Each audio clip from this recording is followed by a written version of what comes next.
بەڵێ خۆشەویستان لە تەوری سێمدا لەگەڵتان بەردەوامین لەم تەوەرەدا باز لەوە دەکەین کە بزانین چۆن مامەڵە لەگەڵ پرسەدا بکەین کاتێک کە یەکێک پرسەیەکی دەبێت پێویستە چی بکەین لە پرسەکەیدا و بزانین لە سەردەمانی پێغەمبەردا چۆن پرسەکان بەڕێوە چوون و گرنگترین ئەو شتانی کە پێویستە لە کاتی پرسەدا ئەنجامی بدەین بۆ ئەوەی هەم خەمەکە لەسەر کەسی پرسەدار ئاسانتر بکەین چی قسە باسی زیاتر لەبارەی پرسەوە دەکەین لەبارەی مەراسی پرسە و بەڕێوە چوون و چۆنەتی مامەڵەکردن و تەعاملکردن لە پرسەدا دەکەین بە میوانداری زۆر بەڕێز مامۆستای ئاینی مامۆستا محەممەد چیمەنی کە لە ستۆدیۆ لەگەڵماندا زۆر بەخێر مامۆستا. مامۆستا باسی پرسە ئەەکەین ئایا پرسە لە سەردەمی پێغەمبەردا چۆن بەڕێوە چووە پێش ئەوەی باسی ئەم سەردەمی خۆمان بکەین باسی پرسە بکەین لە سەردەمی پێغەمبەراندا چۆن بەڕێوە چوە پرسە و لە ئاینیشدا چۆن باسی پرسە کراوە. بەڵێ. بسم الله الرحمن الرحيم الحمد لله والصلاة والسلام على رسول الله وآله وصحبه ومن والاه. سپاس بۆ بەڕێستان سپاس بۆ ئەو دەرفەتە ئومێدەواری متوانین سوودێک بە بینەرانی خۆشەویست بگەێنین. لە ڕاستیە پرسە و سەرخۆشی یەکێکە لە ئاداب و ئاکارە جوانەکانی نێو کۆمەلگای مسلمانان و نێو مسلمانان و پاداشتی گەورەیە کاتێک کە کەسێک تووشی موسیبەتێکە بێ خەڵکانی دەوروبەری لە دۆست و لە برایان و لە کەسوکار سەرخۆشی لێکەن و دڵنەواییەکەن و تۆزێ لەو خەم و ئازارەی کەمەکەنەوە. بێگومان مردن موسیبەتە هەروکو خۆی تەعالا لە قورئانە بە موسیبەت ناوی بردووە. کاتێک ئەم حاڵەتە دێ بەسەر ئینسانە ئەگەر خەڵکانێک نەبن لە دەوروبەر دڵنەوایی بکەن و تۆزێ سەبوری بۆ دڵی بێنن و تۆزێ قسەی بۆ بکەن و تۆزێ لە بەشدار بن لە خەمەکەیە ڕەنگە ئینسان تەحمولی ئەو موسیبەتە و ناڕەحەتی و ناخۆشیە نەکات. بۆیە لە فەرمودای هاتووە کە هەر کەسێک تازێباری دڵنەوایی لە کەسێ بکە کە کەسێکی لێ ئەمرێ لە ڕۆژی قیامەتە خۆی تەعالا ملوانکەی زێڕین یا مەدالای زێڕین یا مەدالای ڕێز و خەڵات ئەکاتە مل ئەو کەسە. بۆیە بە شێوەیەکی گشتی یعنی ئەدەبێکی جوانە و کارێکی باشە مەسەلەی سەرخۆشیکردن و بەهاناوەچوونی کەسی لێ قەوما و کەسێک کە کەسێکی لێ ئەمرێ و یەکێک لە مافەکانی مسلمان بەسەر مافی مسلمانەوە ئیتیباع الجەنایز ئەوەیە کە کەسێک مردوویەکی لێ ئەمرێ لەگەڵیا بچی بیشۆریت کفنی بکەی بە خاکی بسپێری ئەو ناڕەحەت و زەحمەتی کە بەسەریە هاتووە چونکە ئەو کەسە هێزی تیان نامێنێ ئەوەندە خەفەتەکە گەورەیە ئەوەندە ناڕەحەتێکە گەورەیە هێزی تیان نامێنێ. پێویستی بە کەسانێکە کە دەستی بگرن بچنە ژێرباڵێەوە لەگەڵیا بن ئەو خەمەی لە کۆڵکەنەوە. بۆیە وەکو حەقێک دانراوە لە ئیسلامە کە تۆ شوێن جەنازە بکەوی و ئەو مەراسیمە بەجێ بگەینی کە کەسێک تووشی ئەو موسیبەتە بێ لەگەڵیا بیت. سەبارەت بە دانانی تەعزیەکە و ئەنجامدانی سەرخۆشی لە کاتی پێغەمبەری خوا صلی الله علیه و سلم بەو جۆرە بووە ئەوەندەی کە طبعا لە ئیسلامە زیاتر تەرکیز لەسەر نوێشکردن لەسەر جەنازە و هەروەها چوون بۆ سەر قەبران کراوە. ئەمە کارە سەرەکیەکەیە خێرێکی زۆر گەورەی لە بەڵێ بێگومان پێغەمبەری خوا فەرمێ صلی الله علیه و سلم هەر کەسێک ئامادەی نوێژی جەنازەیەک ببێت تا نوێژی لەسەرکرێ بەقەد قیڕاتێک خێری هەیە واتە بەقەد شاخێکی گەورە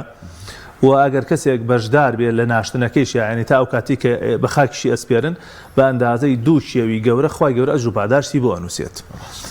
جگە لەوەی کە ئەمە خێر و چاکەیەکی گەورەیە بۆ مردووەکەیش وەکو لە حەدیث هاتووە فەرمووی هەر کەسێک 40 کەس نوێژی لەسەرکە خوای تەعالا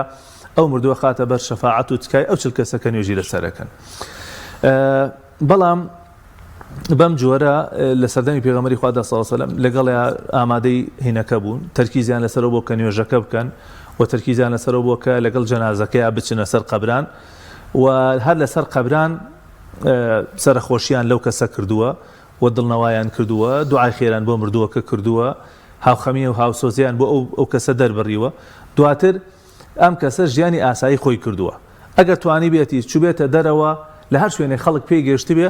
سەرخۆشی لێ کردووە و هەتا 3 ڕۆژ چکە پێغەمبەری خوا فەرمی لا عەزاء فوق 3 تازیێباری لە 3 ڕۆژ زیاتر نییە. یعنی دروست نییە لە 3 ڕۆژ زیاتر ئەو کەسە ماتەمینی دەربڕێ و جل ڕەش بکا و جەمانێک پێچێتە ملیا و ئافرەتێکە مەسەلەن کراسی ڕەش بکاتە بەری و تا کۆتایی.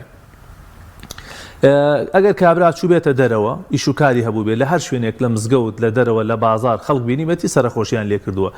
خەڵکانێکیش هەبوون بێتاقەت بوون ناڕەحەت بوون لە ماڵەوە دانیشتون خەڵک چووە لە ماڵەوە سەرخۆشی لێ کردوون. بەتایبەت پێغەمبەری خوا صلی الله علیه و سلم لە تەعزیەی جەعفەرە چەند ڕۆژێک لە ماڵەوە بوو نەیتوانی بچێتە دەرەوە زۆر خەمبار و ئەکرێ خەڵک ئەو کاتە بچێ لە ماڵەوە سەرخۆشی لێ بکات بەڵام ڕەنگە ئێستا پێویستی بە شوێنێکی گەورەتر هەبێ پێویستی بە مەسەرەن شوێنێکی چاکتر بێ مەسەرەن کابراسەرێکی لە ماڵەوە دائنیشیە بەڵام ماڵەوەی جێ نابێتەوە إلا مەگەر لەسەر قەبران ئەو کەسە بڵێ کاکە ئێمە تەعزیە دانانین کەسی تر نەیەتەوە لەگەڵ ئەوەی بخوا خەڵکێک هەردێتەوە بەم شێوازە بوو لە سەردەمی پێغەمبەری خوادا ئەوەی کە ئەمڕۆ ئەکرێت لەوەی کە خێمەیەکی تایبەتدا بنرێ و مامۆستای قورئان بخوێنێ و خەڵکانێک بە پێوە بوەستن و دوای چای بگێڕن و لە هەندێک لە شوێنەکانە قاوەش تەوزیعەکەن و گوڵاو تەوزیعەکەن و نانێکی چاک بۆ خەڵکە دروست بکرێ طبعا نانەکە دروست کراوە ئێستا باسێکم لە خزمەتان ئەمانە بەم شێوازە نەبووە لە سەردەمی پێغەمبەری خوا صلی الله علیه وسلم مەسەلەی حتما ئەو کەسەی کە کەسێکی لێمرێ هەندێک خەڵکی لێ کۆ بێتەوە لە خزمی نزیکی لە کەسوکاری لە شارەکانی ترەوە خەڵک دێن ئەمە سونەت وایە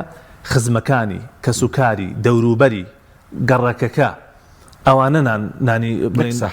نەبڵێ پێغەمبەری خوا صلی الله علیه و فەرمووی اصنعوا لآل جعفر طعاما فإنه أتاهم ما يشغلهم فەرمووی بۆ بنەماڵی جعفر خواردن دروستکەن چونکە ئەوان شتێکیان بۆ دروست بووە کە سەرقاڵن کە ناڕەحەتن چونکە مردنی جعفر بۆوان زۆر کۆسپێکی گەورە و موسیبەتێکی گەورە بووە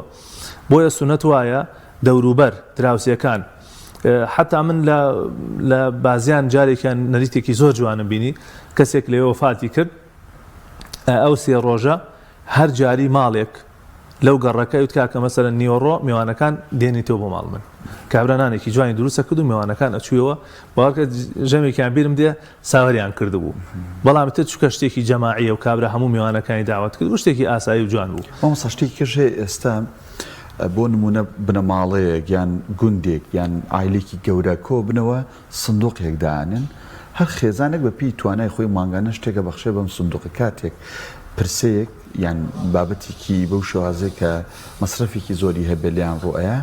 لەم سندوقە و کۆمەڵێک گەنج بەبێ ئەوەی ساحەبی پرسەکە ئیلاقی هیچ شتێکی هەبێ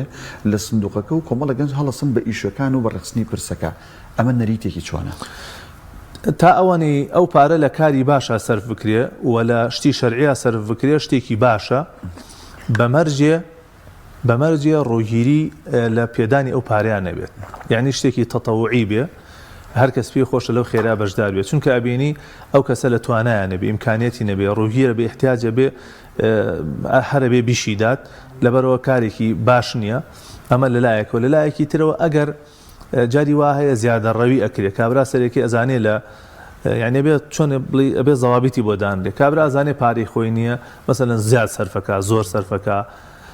ئەوەش دیسانەوە باش نییە بەڵام بە شێوەیەکی گشتی هاوکاری و تەعاونی یەکتری کردی بۆ ئاسانکردنی ئەو کارانە کارێکی باشە بە تایبەت لە ئێستایە بەداخەوە بۆی ئەو هەموو نەریتە زیادەی کە لە پرسەکانە دانراوە بەهۆی ئەوەی ئەم هەموو تەکالیف و ئەو هەموو زەحمەت و زۆرەی کە لەسەر خاوەن مردووە بەڕاستیەکێ لە خەمەکانی لە کاتی مردنی کەسوکارەکە بریتێ بێ لە چۆنێتی ئیدارەدانی تەعزیەکە و بەڕێوەبردننی تەعزیەکە چونکە خۆتە زانی نزیکەی 3 ڕۆژ تۆ بێ حیوان سەر بڕیە بێ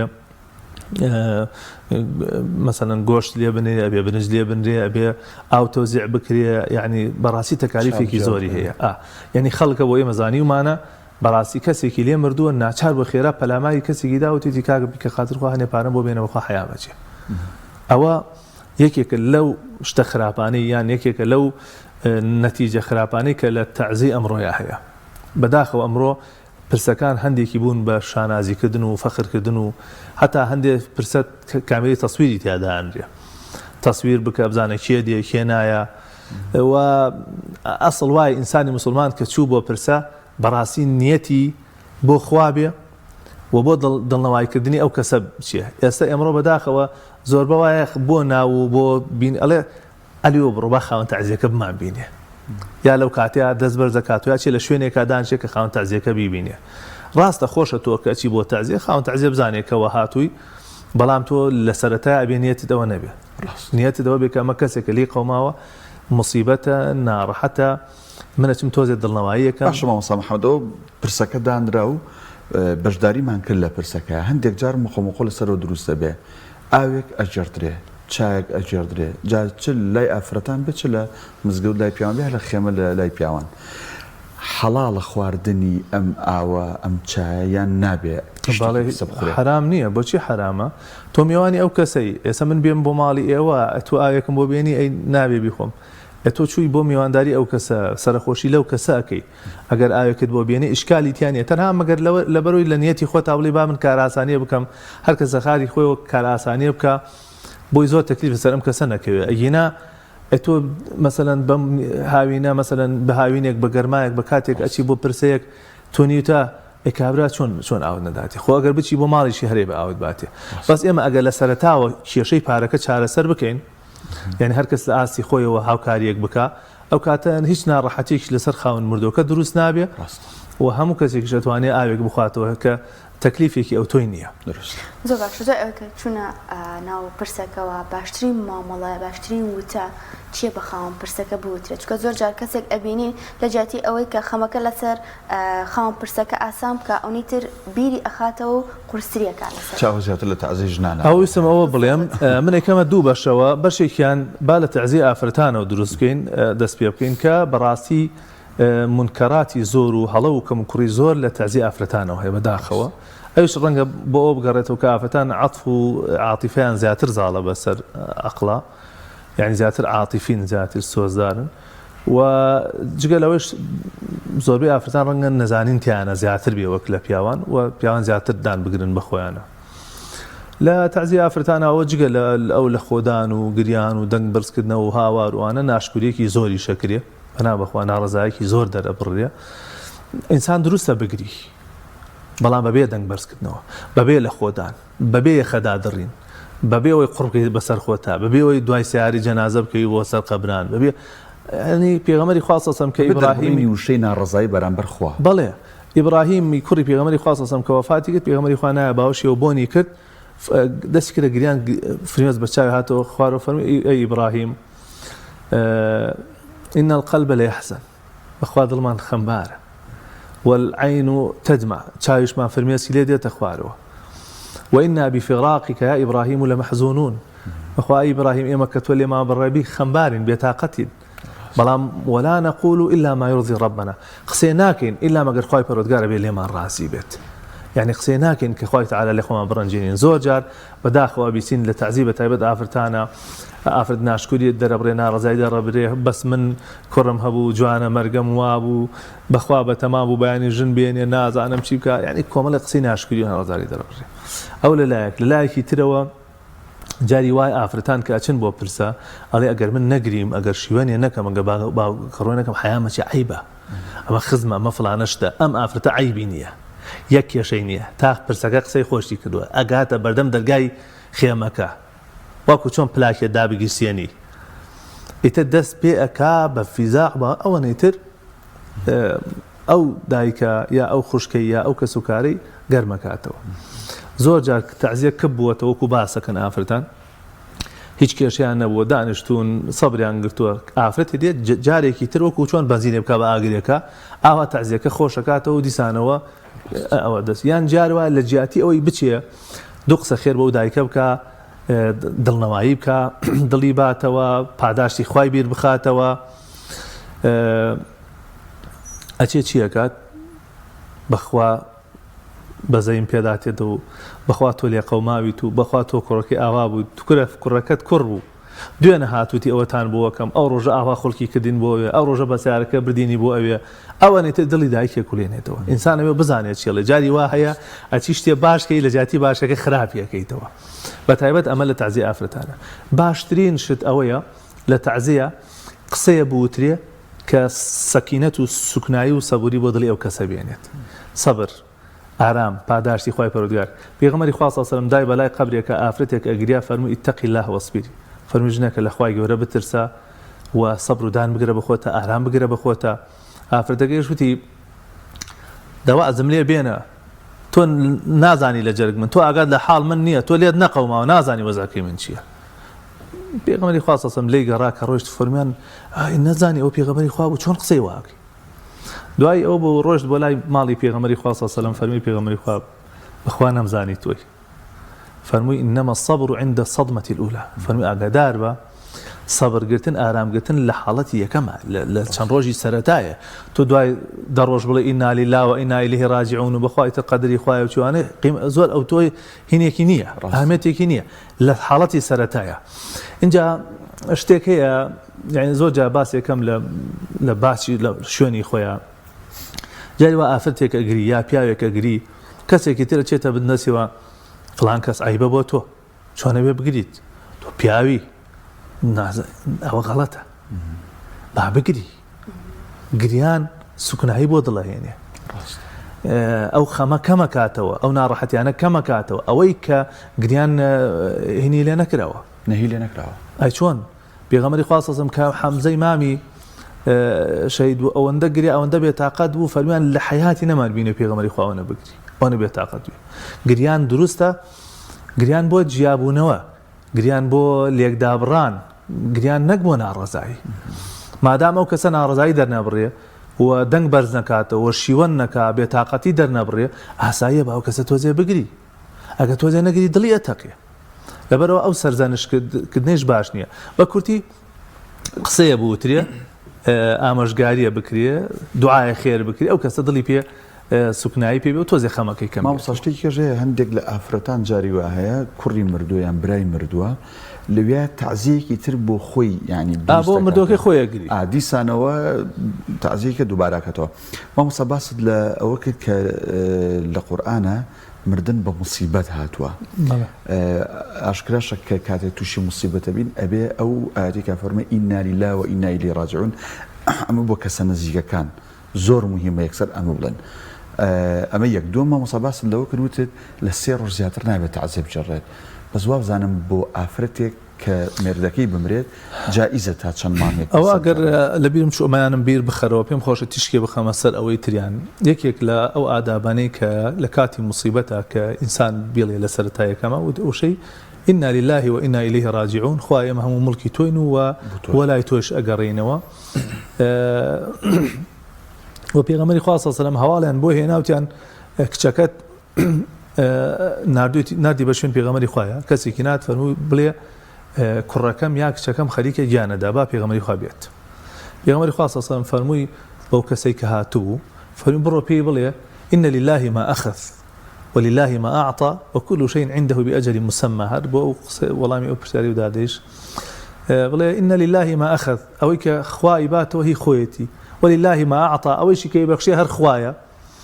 وكل شيء عنده بأجل مسمى هموش تيكش لله إخوة بخوا أجلك دياري كراوي فلتصبر ولتحتسب با صبر بقريو شاوري باداش لأخوة بك يعني أما أو لله كي ترى وشيء ئافرەتێک کە مێردەکەی بمرێ چەند ڕۆژ ئەتوانێت چەند مانگ ئەتوانێت پرسە بجێڕێ ئەگەر کات دەرفەتەدا پێم خۆش ئاماژێت تەنها یەک دقەمان ماوە ئافرەت بۆ مێردی ئەبێت 4 مانگ و 10 ڕۆژ تعزیەباری ببینێ لە کاتی ئەو تعزیەباریەیە ئەبێ هەوڵدا زینەت و جوانی خۆی دەرنەبڕێ حورمەتەن بوو حتا ئەگەر نەشی گواستوێتەوە بمجرد ئەوەی مادام عقد کرابێ لە بینانە حورمەتەن بۆ ئەو پیاوە و بۆ ئەو عیلاقە زەوجیە کە لە نێوان ئەو ژن و پیاوەیە دروستە بێ ئافرەت 4 مانگ و 10 ڕۆژ ئەبێ شەرعیە جلی ڕۆژ لە بەرکامون دێ بەڵێ بەڵام وەکوتم ئەو ڕەشە بۆ ناڕەزایی دەربڕین نەبێ ئافرەت جوانی خۆی دەرناوەڕێ وەکو جاران دەرناچێ پێویستێک زەڕورەتێک نەبێ ناچێ بەم لەولایە وەکوتم حورمەتەن بۆ ئەو عیلاقە زەوجەی کە لە نێوانیانە هەیە طبعا لە حەدیثی ترە هاتووە کە پێغەمبەری خوا فەرمووی صلی الله علیه و سلم لە 3 ڕۆژ زیاتر تعزیەباری نییە مەگەر بۆ ئافرەتێک کە مێردەکەی مردی بێت 4 مانگ و 10 ڕۆژ حتا لەو 4 مانگ و 10 ڕۆژەیە دروست نییە داخوازی بکرێ دروست نییە پێی بوترێ بۆ زەواجوانە مەگەر بە کینایە وەگە بە ناڕاستەوە پێوتێت تعریض یعنی کە پیاوێک پێڵێ مەسەلەن کورە خەممە خۆی ئینشەڵا ئافرەتێکی وەکو تۆ پەکی ناکەوێت ئینشەڵا ژیانێکی تر دروستەکەیتەوە ئینشەڵا خوای تەعالی بۆت قەرەبووە کات ئەمە دروستە بەس حتا ڕاستە خۆش دروست نییە یعنی داخوازی بکرێت زۆر بەڕێز مامۆستا محەممەد شیمەنی مامۆستایانی سوپاس بۆی کە لەم تەورێ لەگەڵمان بووی حەزمانێک زیاتر لە خزمەت بووین بەڵام کاتە ڕێگەی سەلامەت سپاس دەکەم خواتان